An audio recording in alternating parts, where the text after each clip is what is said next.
Hi, welcome back. That was really some great music that we just heard, and pretty powerful stuff. And speaking of powerful things, we have something here that's pretty special tonight, Carlos, Yes, sir.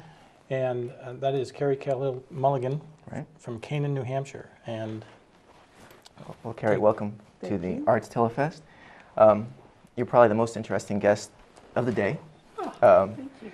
You've had a fascinating life. I read your profile, and it says that you worked in the salmon cannery.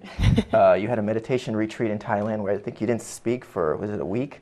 10 days. 10 days. And then probably the most fascinating piece to me was that you lived for years in Alaska That's right. in a 16 by 18 log cabin That's right. without running water or electricity, and probably 2 miles away from the nearest road.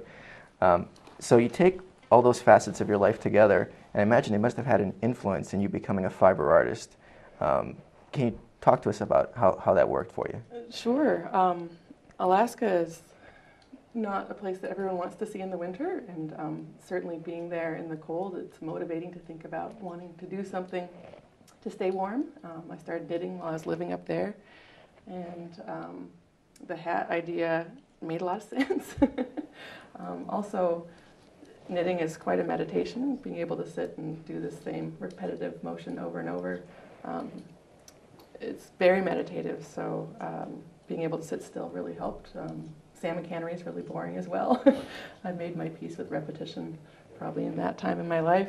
And the winters are long in Alaska, so there's plenty of time to fill in with a long, slow task like knitting. but Carrie, I know people knit sweaters and scarves and everything, but what got you into knitting hats or producing beautiful hats? I think there's a real joy in making these kind of hats.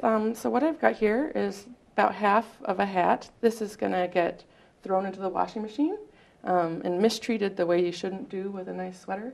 You wash it on hot for about 40 minutes. And then when it's done, you get this sort of a hat. You mean it comes out with the flowers? And No, everything, and then it comes on afterwards. Oh, okay. But it's such a unique thing. It's incredibly warm. And there's a real magic in making this felt. You don't know exactly what's going to happen when you put it in the washer. So there's a lot of joy in the fun of watching it come out. Each one sort of shapes itself, turns out a little bit different size. And the embroidery part's fun just to add afterwards, gives it a little more personality. Now, do people order those for custom production, or do you just have ideas and just run with it? Mostly I do ideas only. In the beginning I did try to do custom production, but because the felting process is very inexact, I had a really hard time guaranteeing the size to fit someone. Unless you were at my house when I made it, it's really hard to do. Now what I like to do is have a lot of plain hats made up. So you might come into my booth at the craft fair and decide that you like this hat, but you'd like something added to it, snowflakes or spirals or flowers. Now you brought some other I examples. did. So again, here's the...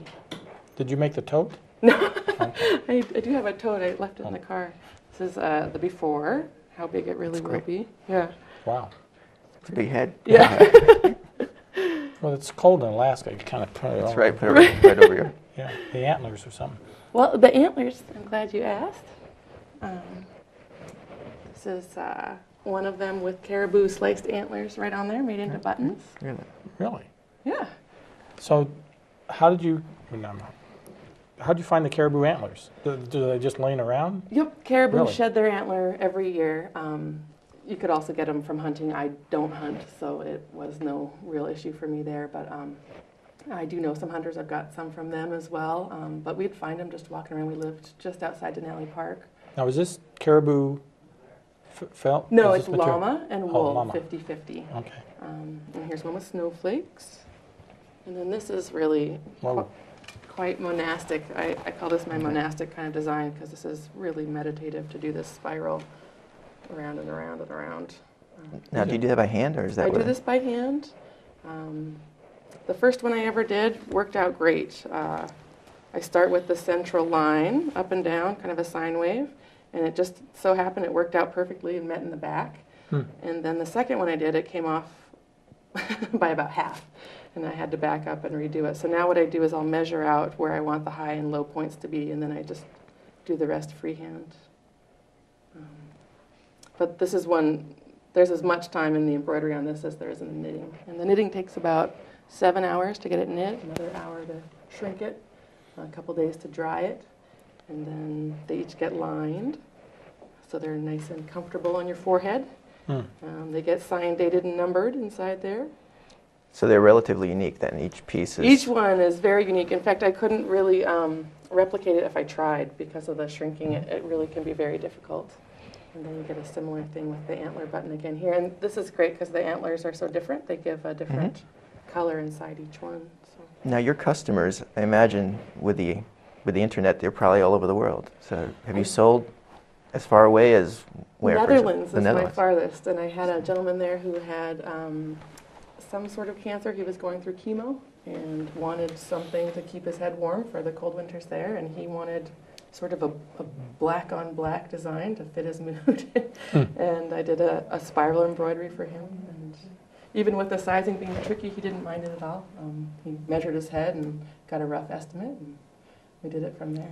So how many do you produce in a year? In a busy year, I might do 175.